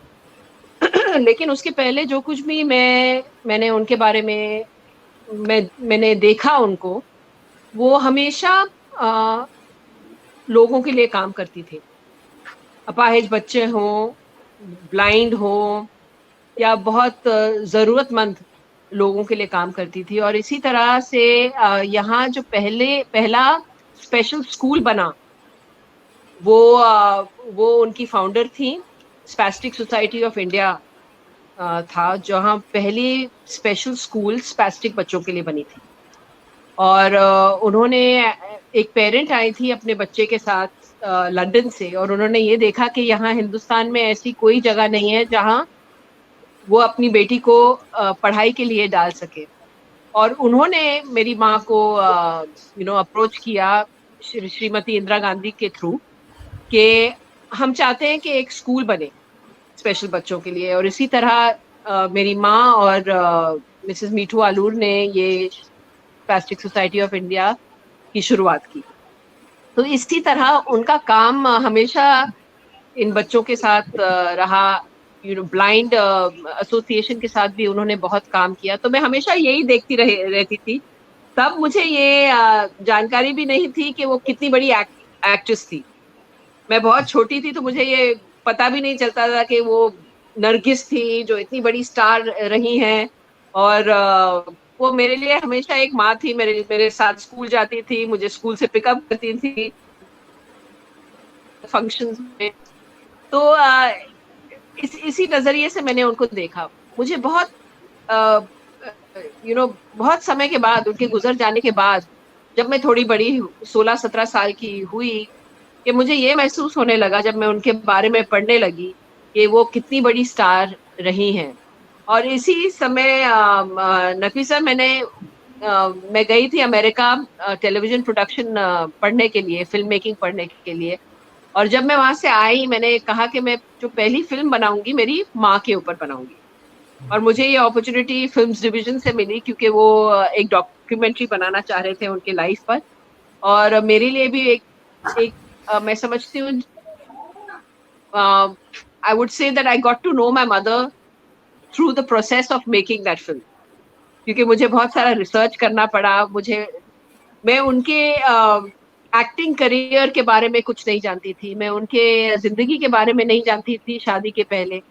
तो इस समय में मुझे बहुत कुछ जानने को मिला और उनको जानने को मिला, जो मुझे वो मौका नहीं मिला इस जिंदगी में उनके साथ फिजिकली रहने के लिए। तो I think it was a very therapeutic for me as a child, as a young girl, to really go through that process of getting to know my mother. तो वो भी बहुत और मेरे हमेशा मेरे पिताजी के सपोर्ट में बहुत स्ट्रांगली रही। जैसे अजंता आर्ट्स ट्रूप हुआ, या उनके फिल्म्स में भी रेशमा और शेरा जब बनी, रेशमा और शेरा में या मुझे जीने दो में, आई रिमेम्बर जब मेरे पिताजी मुझे जीने दो 1962 में शायद में बनी थी, और तब मैं पैदा नहीं हुई थी, लेकिन जो स्टोरीज में मुझे सुनने आती हैं, वो चंबल में शूटिंग कर रहे थे। और चंबल में हाँ बहुत डकैत होते थे, डेकॉइट्स बहुत थी, और वो बिल्कुल बीच में चंबल में टेंट्स लगा के उन्होंने मुझे जीनो देव की शूटिंग की। वहाँ वहीदा रहमान जी भी थी उनके साथ, और वहाँ बहुत सिक्योरिटी बहुत मिला था, लेकिन वहाँ बहुत थ्रेट्स मिलते थे कि हम इनको उठा के ले जाएंगे, जो डेकॉइट्स थे चंबल वैली के। और वहीदा जी थोड़ी घबरा भी गई कि इस तरह के थ्रेट्स भी आ रहे हैं, हम सेफ हैं यहाँ कि नहीं है। सब टेंस में रह रहे थे, पूरे सिक्योरिटी तो थी, लेकिन तब भी डर लग रहा था। तो मेरे पिताजी ने कहा, आप बिल्कुल फिक्र मत कीजिए, आपको डरने की कोई जरूरत नहीं। और उन्होंने मेरी माँ को बुला लिया वही शूटिंग पे रहने के लिए। देखिए, saying that you don't need to worry, my family is also here. I'm not going to sacrifice my family, nor am I going to sacrifice my crew. So वो ऐसे इंसान थे, वो पहले खड़े रह जाते। एक और मैं जिक्र कहना चाहती हूँ, वो जब पंजाब 20 मार्च पे हम गए और गोल्डन टेम्पल जब पहुंचे हम, वहाँ सिक्योरिटी ने कहा मेरे पिताजी को कि देखिए, ये हम आपको बुलेट प्रूफ जैकेट दे रहे हैं, जब आप टेम्पल में एंटर करें आप ये बुलेट प्रूफ जैकेट पहन के चाहिए। तो उन्होंने उनको देखा कि उन्होंने उनसे पूछा कि आपके पास कितने बुलेट प्रूफ जैकेट है। उन्होंने बोला, सर आपके लिए सिर्फ एक ही जैकेट है। उन्होंने बोला, मेरे साथ जो लोग चले हैं 78 डेज, उनका क्या? उनकी रिस्पॉन्सिबिलिटी हमारी नहीं है, हमारी रिस्पॉन्सिबिलिटी सिर्फ आप है। तो उन्होंने बोला, ये जैकेट आप ले लीजिए, क्योंकि मेरी रिस्पॉन्सिबिलिटी ये लोग हैं, और जो लोग मेरे साथ आए हैं, मैं पहले अंदर जाऊंगा और वो फिर बाद में आएंगे, और हम देखेंगे क्या होगा। वो सिक्योरिटी के बारे में आप फिक्र बिल्कुल मत कीजिए। तो वो इस तरह के इंसान थे, वो कभी डरे नहीं, वो कभी एक कदम पीछे नहीं हटे, ना ही जब वो थे एक सेंस ऑफ सिक्योरिटी बनी रही। सभी लोग जो उनके साथ काम करते थे, और मैं समझती हूँ कि बहुत सारे ऐसे लोग आज ये प्रोग्राम भी देख रहे होंगे, सद्भावना के सिपाही में जो लोग जुड़े थे, पूरा नेटवर्क पूरे हिंदुस्तान में था और वो उन्होंने एक बहुत बढ़िया नेटवर्क बनाया था। बहुत सारे लोग जो शायद राजनीति में जुड़ना भी नहीं चाहते थे, ऐसे लोग मेरे पिताजी के साथ जुड़े और एक सद्भावना के सिपाही एक ऑर्गेनाइजेशन बनी। और उसी दौरान भी उन्होंने बहुत बहुत काम किया हर जगह। और आज तक आपको यकीन नहीं हो रहा होगा, 16 साल हो गए हैं उनको गुजर जाने के बाद, आज तक सद्भावना के सिपाही की नेटवर्क आज भी जिंदा है और आज भी वो हमेशा उनके बर्थ एनिवर्सरी पे या डेथ एनिवर्सरी पे उनको याद करते हैं और कुछ ना कुछ अपने अपने इलाकों में उनके नाम पे करते हैं। तो ऐसी उनकी छवि थी और आई थिंक जिन जिन से वो मिलते थे या जिन जिन के साथ उनकी कोई भी कनेक्शन थी, वो it was a lasting connection. वो हमेशा उनके साथ टच में रहते थे। लेटर्स होंगी लोगों के पास, उनकी बर्थडे ग्रीटिंग्स होंगी, न्यू ईयर ग्रीटिंग्स होंगी, तो वो हमेशा एक लिंक कायम रखते हैं जिन जिन लोगों से वो मिलते हैं। इन्हीं कंट्रीब्यूशंस को देख के जी नकवी साहब, इन्हीं कंट्रीब्यूशन को देख के हमारे जो नाजरीन हैं, व्यूवर्स हैं, उन्होंने बहुत सारी चीजें लिखी हैं। 2-3 कमेंट्स जो मुझे बहुत अच्छा लगे वो मैडम जी तक पहुंचाऊंगा। एक उन्होंने कहा ये जो कंट्रीब्यूशन उन्होंने किया उसी के लिए शायद किसी शायर ने ये शेर लिखा है कि दर्द दिल के वास्ते पैदा किया इंसान को, दर्द दिल के वास्ते पैदा किया इंसान को, वरना ताअत के लिए कुछ कम न थे करोबियां। तो एक ने ये लिखा है कि जिस्म की मौत मौत नहीं होती। तो दर्द के लिए उन्होंने कहा है कि वो चाहे हमारे बीच नहीं है, लेकिन उनके संस्कार और उनके वो जो आइडियल्स, जो उनके थॉट्स, वो तमाम चीज़ें आज भी हैं। और एक ने लिखा है, हमारे ही कोई साथी, उन्होंने लिखा है कि he was the best example of solidity and humanity. तो ये बहुत बड़ी अचीवमेंट होती है किसी शख्स के जाने के बाद भी अगर आवाम जो है उनको याद करती रहे और इतने अच्छे तरीके से याद करती रहे। जी नकवी साहब, आप कुछ कह रहे थे? नहीं, मैं आपको याद दिला रहा था कि आज दत्त साहब का जन्मदिन भी है। आज ही के दिन दत्त साहब की पैदाइश हुई थी, 6 जून, और इसी सप्ताह नरगिस भाभी का भी जन्मदिन था। बहरहाल उसके अलावा हमारे लिए खुशकिस्मती है। और हमारे ही एक हैं ज्योति बख्शी जी, वो कह रहे हैं कि मैंने सुनील दत्त साहब को वैष्णो देवी यानी जम्मू में देखा है।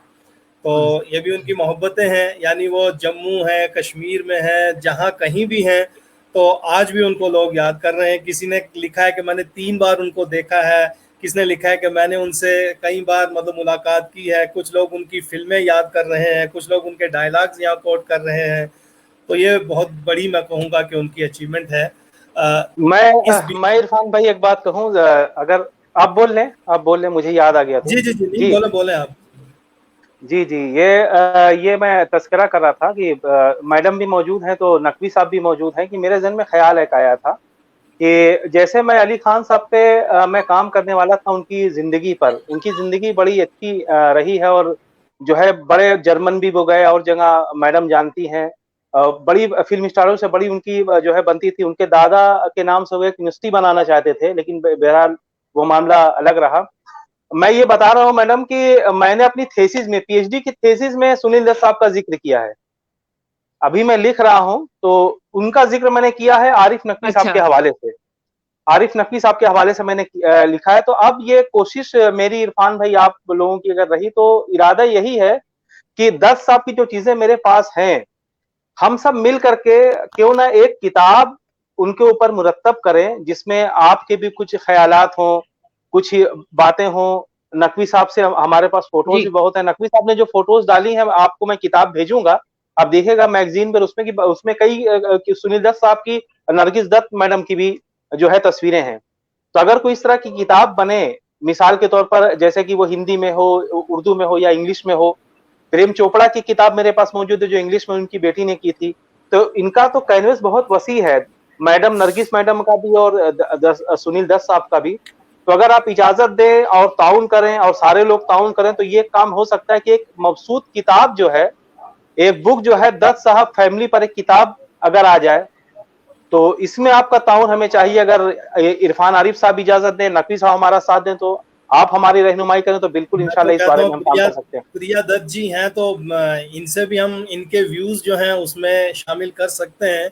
एक अच्छा मैं कहूंगा कि कंपाइल करने के लिए कह रहे हैं कि मुख्तलिफ आर्टिकल, डिफरेंट आर्टिकल्स जो हैं हम कुछ ऐसी पर्सनैलिटीज से जो उर्दू की बड़ी अच्छी जानकार पर्सनैलिटीज हैं उनसे दत्त फैमिली और उनकी कंट्रीब्यूशन को लेके कुछ कंपाइल करके एक किताब की सूरत में लाएं तो मेरे ख्याल में बहुत अच्छा काम होगा। जावेद भाई, नकवी साहब तो इंशाल्लाह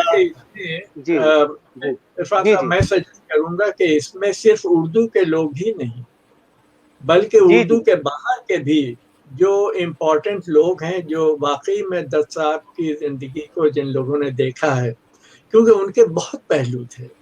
अब जैसे प्रिया दत्त जी, मुझे याद है आपकी एक तस्वीर है जिसके अंदर आप हैं और नरगिस भाभी हैं और मोहम्मद अली जो बॉक्सर है उसके साथ में आप लोग याद है आपको याद। तो ऐसे बहुत से पहलू हैं जो मुख्तलिफ पहलुओं से एक अच्छी सी किताब आ सकती है और उसमें हम लोग एक्चुअली ये मेरी कोशिश यही है कि मैं एक बेसिकली पिक्टोरल किताब मेरे पिताजी और मेरी माँ की जर्नी पे बनाऊं, क्योंकि अभी जो मैं अपने फोटोग्राफ्स देख रही हूँ, बहुत सारी फोटोग्राफ्स हैं और हर मैं समझती हूँ उनकी जिंदगी के हर मोमेंट्स वो फोटोग्राफ्स में हैं। और हमने एक किताब लिखी थी, मैं बताती हूँ आपको। ये तो वैसे बहुत अच्छी बात है जावेद भाई, पिक्टोरियल बुक अगर ये कह रहे हैं तो आरिफ नकवी साहब के पास तो बहुत सारी तस्वीरें हैं। जी जी, वाह जी। हाँ, तो इस किताब शायद आपने भी देखी होगी, लेकिन इस किताब को हम चाह रहे हैं कि अलग लैंग्वेजेस में हम अब ये इंग्लिश में है और इसमें भी बहुत हमारी पुरानी फोटोग्राफ्स और बहुत सारी चीजें लिखी हैं, हमारे बहुत पर्सनल चीजें लिखी हैं, उनके लेटर्स, उनके डायरी के पन्ने, बचपन के फोटोग्राफ्स। और तो ये किताब मेरी बहन और मैंने लिखी थी और इसको अब हम चाह रहे हैं कि हिंदी उर्दू में भी पब्लिश हो। नहीं, मेरे ख्याल में बहुत अच्छा आइडिया है, क्योंकि आने वाली जो जनरेशन्स हैं, जो पीढ़ियां आने वाली हैं, उनको मालूम होना चाहिए। हम लोगों बिल्कुल आई एग्री। हम लोगों ने तो देख लिया, ठीक है, हम लोगों ने वाह भी किया है और सब कुछ की राय भी दी है सब तरह से, लेकिन जो आने वाली है वो क्या सीखेंगी। तो ये आपकी फैमिली का एक अजीब सी फैमिली आपकी है, माफ कीजिएगा, मतलब मैंने ऐसी फैमिली फिल्मी जिंदगी में किसी की देखी ही नहीं, कि हर तरह के पहलू उसके अंदर हैं और हर पहलू में आप समझिए कि सितारा बने हुए हैं आसमान का। तो ये जो पहलू आपकी फैमिली का है और इसका जो कोर है इसके अंदर, इसका जो असली चीज इसके अंदर वो है इसमें इंसानियत, मानवता, ये उभर कर आना चाहिए। ये हम एक सबक आने वाली पीढ़ियों को दे सकते हैं। और अभी जो जावेद साहब ने जो किताब की जो बात की और आपने बात की, मैं समझता हूँ बहुत ही अच्छा ख्याल है, इसको हमें जरूर हम जी बिल्कुल नकवी साहब, मकसद यही है कि इतनी बड़ी शख्सियत, और उर्दू के हवाले से देखें आप कि दुनिया में, जैसे आपने कहा जर्मन में, जैसे इकबाल के अशार को वो पहले तो अंग्रेजी में उर्दू में सुनाते थे, फिर अंग्रेजी में सुनाकर उसका ट्रांसलेशन बताते थे। इससे उर्दू का कितना कद बढ़ता था। आप देखें कि जो लोग उर्दू नहीं जानते वो जानते थे यार लिटरेचर में इतनी चीजें मौजूद हैं। जब ये काम वो जर्मन में कर सकते हैं तो वो अमेरिका में भी करते होंगे, वो न्यूयॉर्क में भी करते होंगे, वो जो है साउथ अफ्रीका में भी करते होंगे, जहां जहां गरज जहां जहां वो गए। जिस तरह वो उर्दू का आशिक थे, जिस तरह वो इकबाल के आशिक थे, इकबाल की शायरी में अभी नकवी साहब ने अपनी किताब में लिखा है, किसी एक गोर गिरेमा पर एक शेर जो है मैडम, इन्होंने कहा उनके लगातार उन्हें 20-25 अशार सुना दिए। एक उर्दू के एक वर्ड पर उर्दू के एक वर्ड पर 25 शेर, और यानी कितनी बड़ी याददाश्त थी। मुझे इतने जी अशार याद नहीं है। जी तो जी, शेर नकवी सुन साहब लेते को हैं तो जावेद भाई। नकवी साहब कह रहे हैं मुझे वो शेर याद है। हाँ हाँ, जी जी जी। नहीं, नकवी साहब कह रहे उतने शेर मुझे याद नहीं, जितने 10 आपको याद थे शेर, हाँ बरजस्ता वो कहते थे, हाँ। इनका कहना उतने शेर इनको याद नहीं है। यानी हालांकि इतना ज्यादा उर्दू का खादिम जो कि कहीं भी रह रहा है, किसी के बीच में रह रहा है, जो है वो उर्दू की इस तरह बिलवास्ता तौर पर खिदमत कर रहा है। तो ये बहुत अच्छी बात है मैडम, आप किताब लाएं, इंशाल्लाह ताला हमसे जो ताउन होगा करेंगे। एक ही आनी चाहिए किताब, बिल्कुल, बहुत एंथेटिक आनी चाहिए। तो इंशाल्लाह बस हमारी जी, दुआएं आपके साथ हैं, बिल्कुल आप करें। और बहुत-बहुत नरगिस शुक्रिया जी। फाउंडेशन कॉलेज में काम होता है इंशाल्लाह, उसके बारे में भी। जी नकवी साहब आप बताएं। नहीं, मैं ये कह रहा था कि हमारे वहाँ घर पे भी जब आए हैं वो, तो जी जी हमारी वाइफ की उस जमाने में उनको शौक था गेस्ट बुक रखने का। तो गेस्ट बुक उनके सामने रखी, तो उसमें उन्होंने इकबाल का शेर कोट किया था। उसमें लिखा था अपने हाथ से, उनके उर्दू में उन्होंने लिखा, तू शाहीन है, काम है परवाज तेरा, तेरे सामने आसमां और भी हैं। तो ये जी जी जो है, ये उसके अलावा मैं एक चीज और मुझे याद आ गई अभी, आपसे जब बातें हो रही थी इतनी अच्छी तरीके से, आपको याद होगा कि आपने रेशमा और शेरा का जिक्र किया है। रेशमा और शेरा में मेरे ख्याल में हिंदुस्तान में थोड़े से माली नुकसान हुआ था, लेकिन वो फिल्म उसके बाद जर्मनी में खरीदी गई है। हाँ, प्रोग्रेस फिल्म नाम है उस कंपनी का जिसने वो फिल्म खरीदी, और मैं उसके निगोशिएशंस में शरीक था। वो फिल्म यहाँ प्रोग्रेस फिल्म के डायरेक्टर थे हरकिन थाल, उन्होंने उसको वो खरीदा था वो फिल्म को, और बाद में फिर जर्मन जबान में डब की गई है, और वो बहुत पसंद की गई है उसमें, खास तौर से क्योंकि उसमें भी दोस्ती और मोहब्बत की का पैगाम है उस फिल्म में भी। तो उनकी हर फिल्म में, हर जगह के ऊपर जिंदगी में ये जो पैगामात हैं, इनको हमें लेके आगे चलना चाहिए। मैं समझता हूँ कि हमारी ये बहुत ही खुशकिस्मती थी कि आज प्रिया जी हमारे बीच में हैं, और हम इनको छोड़ेंगे नहीं अब। प्रिया जी, हम आपके साथ में फिर एक और आवाज नहीं आ रही क्या प्रोग्राम शायद? करना चाहेंगे। बिल्कुल आवाज प्रिया नहीं आ जी रही क्या से मैडम? मैं चाहूंगा कि हम अब नेक्स्ट जब भी कोई मुलाकात करें तो ये जो किताब आ चुकी है उनकी, उस पर गुफ्तगू करेंगे, उसमें हाँ, क्या क्या है बिल्कुल और आगे हमें उसको और कैसे एक्सटेंड करना है, उसमें और क्या क्या लाया जाए। तो उनकी कंट्रीब्यूशन बिल्कुल हिंदी उर्दू वाले भी, क्योंकि यहाँ बहुत सारे, जब आप कभी ये लिंक आपको भेजूंगा तो आप देखिएगा कि सब लोगों ने कहा है कि किताब नहीं किताबें आनी चाहिए, ये बहुत अच्छा एक काम है और हर जुबान में आनी चाहिए जी क्योंकि उनकी कंट्रीब्यूशन इतनी है। ये एक हिंदुस्तान की छाप है दत्त फैमिली। तो बहुत सारे कमेंट्स हैं, कुछ उर्दू में हैं जो मैं पढ़ के आप तक पहुंचाता रहा बीच बीच में, और कुछ आप जी खुद भी पढ़ लीजिएगा। तो बहुत जी अच्छा रहा, और इस बीच में वक्त भी बहुत होता जा रहा है। नकवी साहब कोई खास सवाल आपकी तरफ से हो तो, नहीं तो मैं भी पूछना चाहता हूँ नहीं, अभी। मेरा एक सवाल है, जरूर है, जी और वो ये कि अब आप क्या कर रही हैं, या और आज के हालात में आप जी क्या सोचती हैं हमारे, जी बल्कि हमारे अपने ही देश में नहीं, आज जो जी सारी दुनिया में जो मसाइल हैं, सारी दुनिया में जो हाँ प्रॉब्लम्स हैं, खास तौर से अमन की, माहौल की, इन बातों के ऊपर बिल्कुल। आपका क्या ख्याल है, ये मैं जरूर जानना चाहूंगा। एक्चुअली सर, आज के माहौल में तो बहुत दुख होता है मुझे, और पॉलिटिक्स से मैं थोड़ा सा दूर हट गई हूँ, क्योंकि इस तरह की पॉलिटिक्स से मैं क्या कह सकती हूँ कि वाकिफ नहीं हूँ मैं। कभी मुझे इस तरह की पॉलिटिक्स की सीख कभी मिली नहीं है, और ना ही मैं उस तरह की पॉलिटिक्स करना चाहती हूँ। लेकिन आई थिंक जो काम है, जो लोगों के प्रति, लोगों के हित के लिए जो काम मैं करती आई हूँ, आज भी कर रही हूँ, और नरगिसत फाउंडेशन माशाल्लाह बहुत बहुत अच्छा काम कर रहा है और बहुत आगे बढ़ चुका है। और हम अब पूरे देश में हमारे प्रोजेक्ट्स चल रहे हैं, कैंसर के हों या एजुकेशन के हों, विमेन एम्पावरमेंट के हों। तो मेरे इलेक्शन हार जाने के बाद एक अच्छी चीज, बहुत अच्छी चीज हुई कि मैं कहीं भी काम कर पाती। मुझे ये मौका मिला कि मैं सिर्फ मेरे कॉन्स्टिट्यूएंसी में ही नहीं, लेकिन कॉन्स्टिट्यूएंसी के बाहर जहां भी जरूरत मुझे लगी लोगों की है, मैं वहां जाके काम कर सकती हूँ। नरगिसत फाउंडेशन वहां जाके काम कर सकता है। तो मेरा अब फोकस यही है कि मैं चाहती हूँ कि नरगिसत फाउंडेशन, जिसकी शुरुआत मेरे पिताजी ने की 1981 में, मैं उसे और भी आगे ले जाना चाहती हूँ, ताकि हम हर जगह पहुंच पाए जहाँ जरूरत हो, जहाँ हम लोगों के मदद के लिए वहां पहुंच सके, और अमन और शांति के लिए वहां पहुंच सके।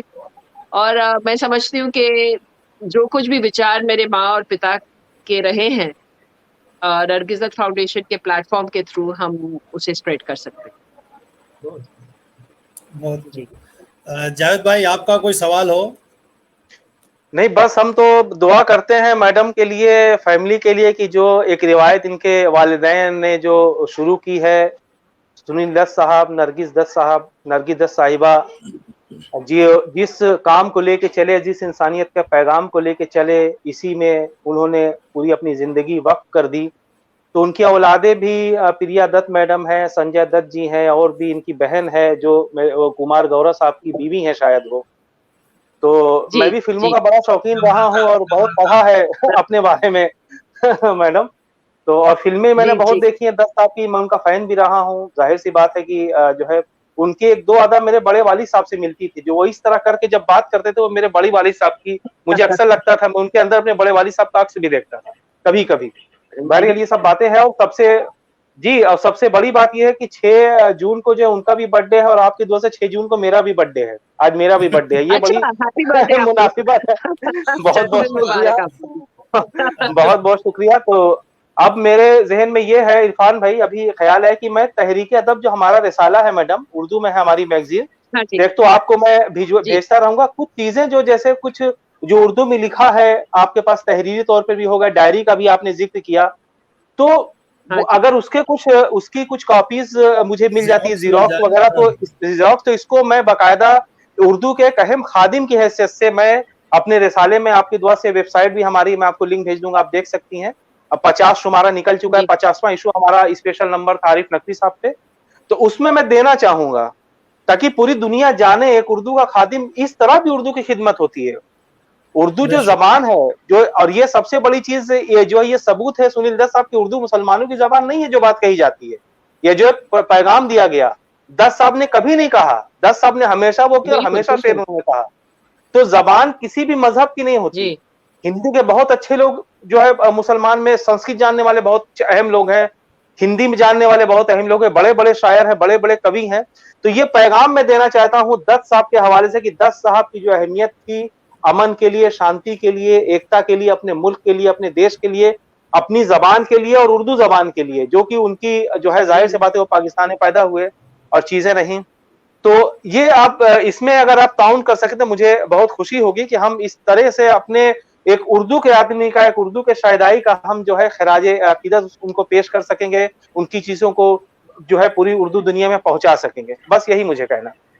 जी आरिफ भाई, बहुत ही खूबसूरत बात आपने कही है। और इस बीच में प्रिया जी का मैं देख रहा हूँ वीडियो थोड़ा सा हैंग हो गया है, तो बहरहाल बहुत ही खूबसूरत ये प्रोग्राम रहा। आखिरी लम्हे में मैं चाहूँगा कि अगर प्रिया जी जुड़ पाए हमारे साथ तो ये हमारी खुशकिस्मती है, लेकिन चूँकि उनके यहाँ नेटवर्क वीक था तो इस वजह से वो स्किप हो गई हैं अब स्क्रीन से। जी आ गई हैं, अल्लाह का शुक्र है।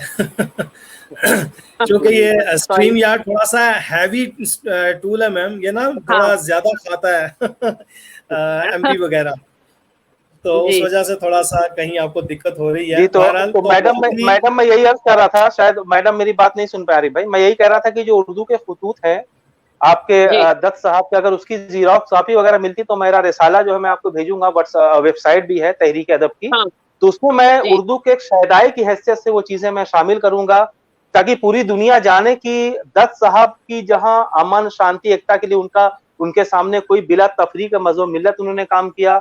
नरगिस मैडम ने काम किया है, आपकी फैमिली काम कर रही है।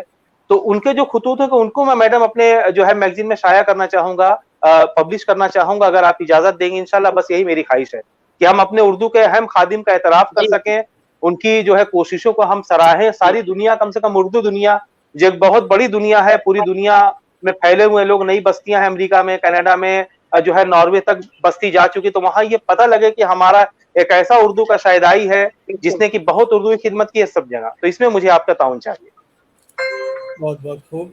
और इस बीच में मैं यही कहना चाहूँगा कि जैसा कि ये प्रोग्राम इस वक्त प्रिया दत्त जी आप हिंदुस्तान से जुड़ी हैं और आरिफ नकवी साहब बर्लिन से हैं, तो ये प्रोग्राम हमारा लगभग क्योंकि इसके बहुत सारे एपिसोड हम कर चुके हैं, तो दुनिया के तकरीबन 60 या 70 ऐसे ममालिक हैं, ऐसे देश हैं जहाँ तक हम पहुँच पाए हैं, उर्दू की बात कर पाए हैं, उन लोगों से वहाँ के उर्दू के जो मसाइल हैं, जो उनकी समस्याएं हैं, उनको जाना है, वहाँ उर्दू कौन बोल रहा है, कैसे कैसे क्या काम हो रहा है। तो ये हमारे तकरीबन 60-70 ऐसे देश हैं जहाँ हम पहुँच पाए हैं, बात कर पाए हैं।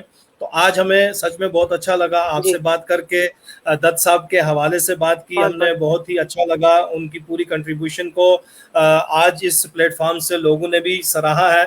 और जावेद भाई, बहुत ज़्यादा लोगों ने एक कमेंट जो है मतलब अलग अलग तरह से आया कि वो डायलॉग बहुत अच्छा बोला करते थे, यानी उनके जो मुकालमे थे वो बड़े नफीस होते थे, बड़े साफ सुथरे होते थे और बड़ी अच्छी जुबान इस्तेमाल किया करते थे। तो बहरहाल मैं ज़्यादा कुछ ना कहते हुए बस यही कि जो हमारे इस तहरीक का मकसद है, मोटो है, जो हमारा स्लोगन है कि उनका जो काम है वो अहले सियासत जाने, उनका जो काम है वो अहले सियासत जाने, मेरा पैगाम मोहब्बत है जहां तक पहुंचे।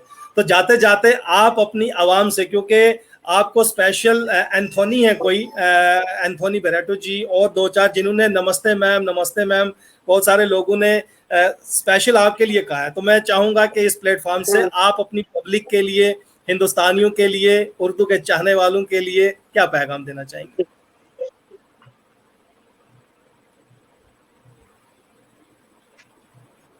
नहीं, बिल्कुल। मैं पहले तो आप सबका बहुत बहुत शुक्रिया अदा करना चाहती हूँ कि आपने ये प्लेटफॉर्म मुझे दिया, लोगों से आप सबसे बात करने के लिए मेरे पेरेंट्स के बारे में, और यहाँ जितने भी लोग जुड़े हैं, मैं आप सबका बहुत बहुत शुक्रिया अदा करना चाहती हूँ और कहना चाहती हूँ कि इस हमारे लोगों के लिए ये परिवार हमेशा खड़ी है, और जैसे मेरे पिता थे, जैसे मेरी माँ थी, उसी तरह हम सब आप सबके साथ हैं। और आप सब हमें भी जानते हैं और जानते हैं कि जहां जरूरत हो हम हमेशा वहां खड़े हैं आप सबके लिए। बहुत खूब, बहुत खूब। और इस बीच में तो यहाँ आने का, यहाँ लॉग इन करने का बहुत बहुत शुक्रिया। थैंक यू, बहुत बहुत शुक्रिया। तो शुक्रिया नकवी साहब, आपने आज प्रिया जी से हमारी बात करवाई। नकवी साहब भी पैगाम, इरफान आरिफ भाई अगर कुछ देना चाहें। क्योंकि हमारे मोहतरम हैं, हमारे बुजुर्ग हैं, तो मैं जाते जाते इनसे भी जरूर दत्त फैमिली के लिए, प्रिया जी के लिए और हम सब के लिए आपका क्या पैगाम है? मेरे सिर्फ एक जुमले में मैं अपनी बात कहना चाहूँगा, और वो ये है कि अल्लाह ताला ने, या आप जिसे भगवान कहें या गॉड कहें या जो भी आप कहें, अल्लाह ताला ने हमें बहुत सी नेमतें दी हैं, और उन नेमतों में ये दत्त फैमिली भी है। हमें इस फैमिली की जो खिदमात हैं, इस फैमिली की खिदमात के पीछे जो उसूल हैं, जो इंसानियत का दर्द है, इंसानियत की मोहब्बत है, उसको समझना चाहिए और उससे सबक लेना चाहिए, और ज़्यादा से ज़्यादा हमें दूसरों को समझाना चाहिए। यही मेरी उम्मीद है। मैं समझता हूँ कि अगर ये सितारे रोशन रहेंगे, इनकी रोशनी जो है वो हमारी तरह के भटकते हुए मुसाफिरों को राह दिखाती रहेगी, रास्ता दिखाती रहेगी। बहुत बहुत मोहब्बत। मैं फिर से अपनी तरफ से तहरीक बकाए उर्दू के तमाम जितने भी हमारे फॉलोअर्स हैं, व्यूवर्स हैं, हमारे सरपरस्त खास करके सैयद फारूक शाह बुखारी की तरफ से, जावेद भाई की तरफ से, नकवी साहब की तरफ से प्रिया जी आपका शुक्रिया अदा करता हूं, और नकवी साहब आपका भी तहे दिल से ममनून हूं कि आपने ये मौका इनायत फरमाया। जावेद भाई आपका भी शुक्रिया। तो फिर मिलेंगे किसी दूसरे प्रोग्राम में, जब तक के लिए खुदा हाफिज, शुक्रिया, शब्बा खैर, जय हिंद। थैंक यू आरिफ भाई, जावेद भाई, Naqvi sir, thank you so much, thank you very much, thank you.